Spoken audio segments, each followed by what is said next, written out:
Halo GPGPIB, kembali lagi di SBP on the Weekend, Sabtu 29 Oktober 2022.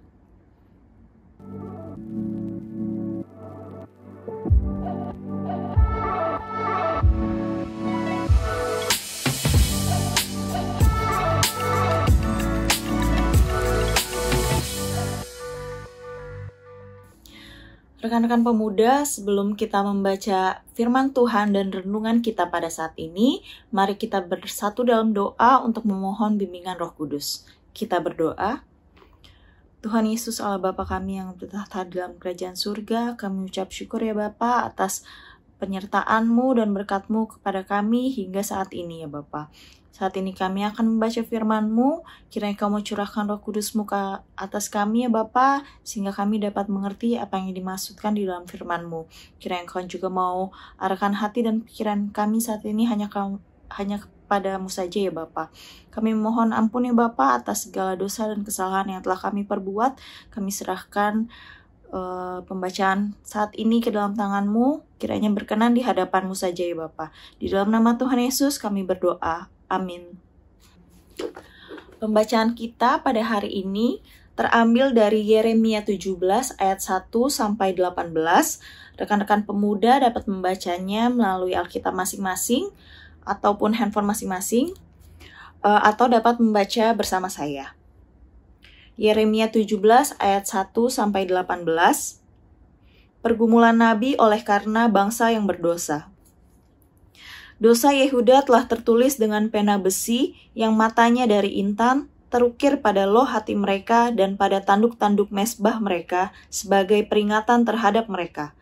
Mesbah-mesbah mereka dan tiang-tiang berhala mereka memang ada di samping pohon yang rimbun di atas bukit yang tinggi, yakni pegunungan di padang.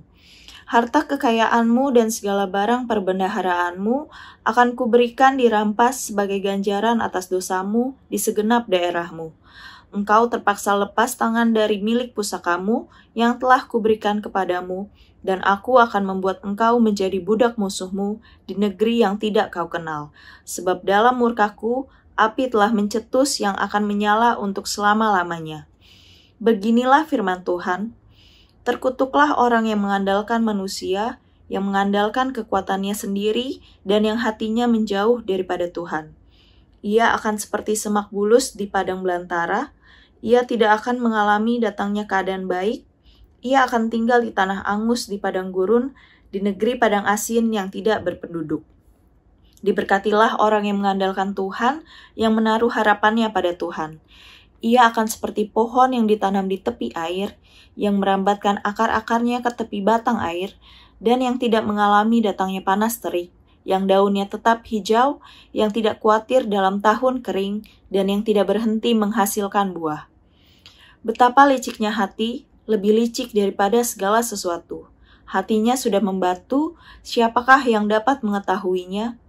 Aku, Tuhan, yang menyelidiki hati, yang menguji batin, untuk memberi balasan kepada setiap orang setimpal dengan tingkah langkahnya, setimpal dengan hasil perbuatannya. Seperti ayam hutan yang mengerami yang tidak ditelurkannya, demikianlah orang yang menggaruk kekayaan secara tidak halal.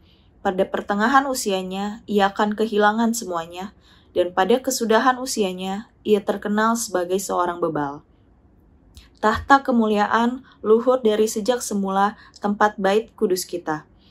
Ya, pengharapan Israel, Tuhan, semua orang yang meninggalkan Engkau akan menjadi malu.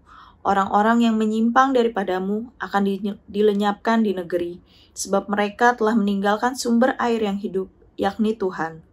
Sembuhkanlah aku ya Tuhan, maka aku akan sembuh. Selamatkanlah aku, maka aku akan selamat, sebab Engkaulah kepujianku.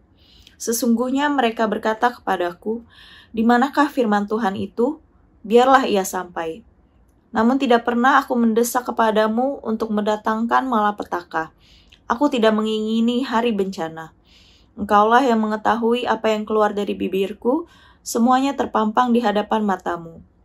Janganlah engkau menjadi kedahsyatan bagiku, engkaulah perlindunganku pada hari malapetaka. Biarlah orang-orang yang mengejar aku menjadi malu, tetapi janganlah aku ini menjadi malu. Biarlah mereka terkejut, tetapi janganlah aku ini terkejut.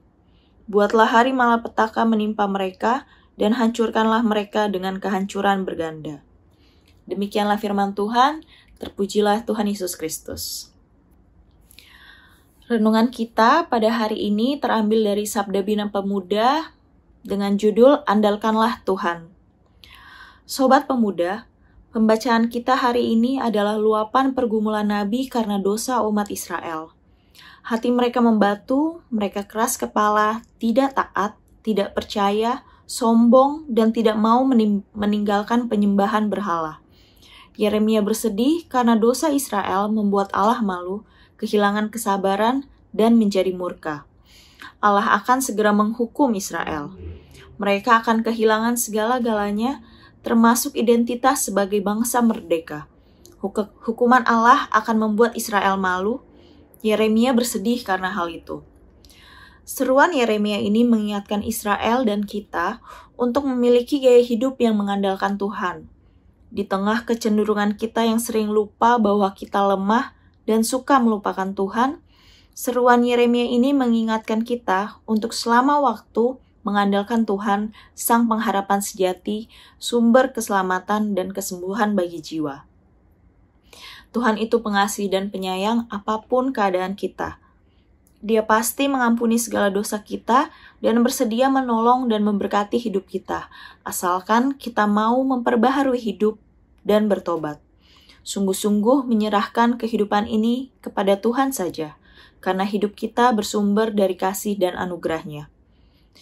Bersyukur dan berkomitmen untuk tidak akan meninggalkan Tuhan dan selalu mempercayakan kehidupan kepada Tuhan kita Yesus Kristus dan bukan sesuatu yang lain. Sahabat pemuda, jangan goyah, teguhlah dalam iman kepada Yesus Kristus.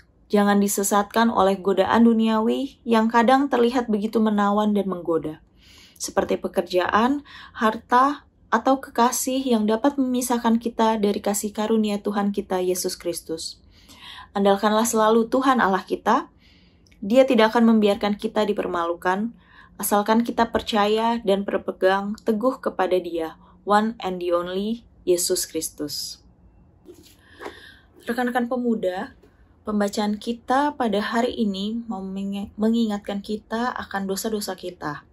Di tengah kehidupan kita yang sudah mulai banyak kegiatan setelah sebelumnya kita terjebak pandemi selama kurang lebih 2 tahun, mungkin saat ini iman kita mulai goyah dengan godaan duniawi yang tanpa kita sadari membuat kita jauh daripada Tuhan. Tanpa kita sadari kita sudah jarang berdoa, ataupun kita jarang membaca firman Tuhan, atau bahkan kita sudah jarang mengikuti persekutuan di gereja. Kita mulai mengandalkan diri kita sendiri dengan hal-hal duniawi. Nah, pembacaan kita mengingatkan kita akan murka Tuhan. Yeremia tidak mau murka Tuhan menimpa bangsa Israel. Maka ia menyerukan Israel dan juga kita yang saat ini membaca untuk kembali kepada Tuhan dan mengandalkan Tuhan. Rekan-rekan pemuda, andalkanlah Tuhan, jangan goyah. Teguhlah dalam iman kepada Yesus Kristus. Yakin dan percaya, hanya Dialah Sang Pengharapan sejati, sumber keselamatan dan kesembuhan bagi jiwa. Di dalam Tuhan, kita tidak akan dipermalukan. Amin. Demikianlah firman Tuhan. Mari kita menutup pembacaan renungan pada hari ini dengan bersatu di dalam doa. Mari kita berdoa. Allah Bapa kami yang bertata di dalam kerajaan surga, kami ucap syukur ya Bapa atas firman-Mu di hari ini yang boleh mengingatkan kami kembali untuk kembali kepadamu ya Tuhan dan hanya mengandalkan Engkau saja di dalam kehidupan kami. Pimpin dan bimbing kami dalam setiap kegiatan kami ya Bapa, dimanapun kami berada, di dalam pekerjaan kami, di dalam pelayanan kami. Kiranya Engkau yang mau tuntun dan bimbing kami, dan kami menyerahkan segala sesuatunya ke dalam tangan-Mu saja ya Bapa. Hanya kiranya Engkau yang boleh menuntun dan membimbing kami. Engkaulah harapan dan andalan kami ya Bapa. Ya Bapa, kami mau serahkan kehidupan kami seluruhnya ke dalam tangan-Mu. Terpujilah Engkau Allah Bapa kami yang bertata dalam kerajaan surga saat ini kekal sampai selama-lamanya. Amin. Rekan-rekan pemuda, sekian pembacaan renungan kita pada hari ini. Kiranya renungan yang telah kita baca dapat menjadi berkat bagi kehidupan kita ke depannya. Sampai ketemu di SBP on the Weekend berikutnya. Salam Biru Ben Hur. Halo Gapers, kalian tahu nggak kalau Sabda Bina Pemuda Digital bisa dengan mudah didapatkan dengan mendownload Google Books di Google Play untuk pengguna Android. Dan untuk kalian yang menggunakan iOS, bisa membuka Google Play di browser untuk membeli serta mendownload Google Books di App Store. Gampang banget kan caranya? Cus, langsung aja di-download ya!